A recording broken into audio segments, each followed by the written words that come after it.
ஸ்ரீ ஆண்டாள் அருளி செய்த திருப்பாவை பாசுரம் 11.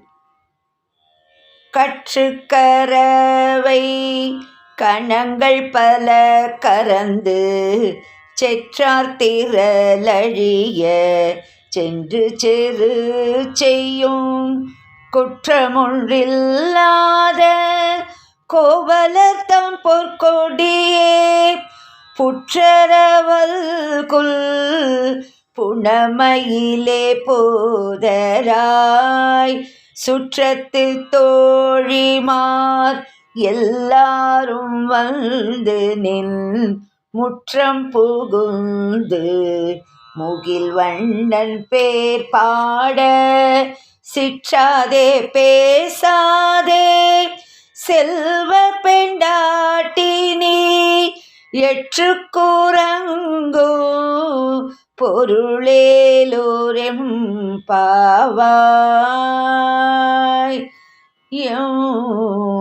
பாவாய்.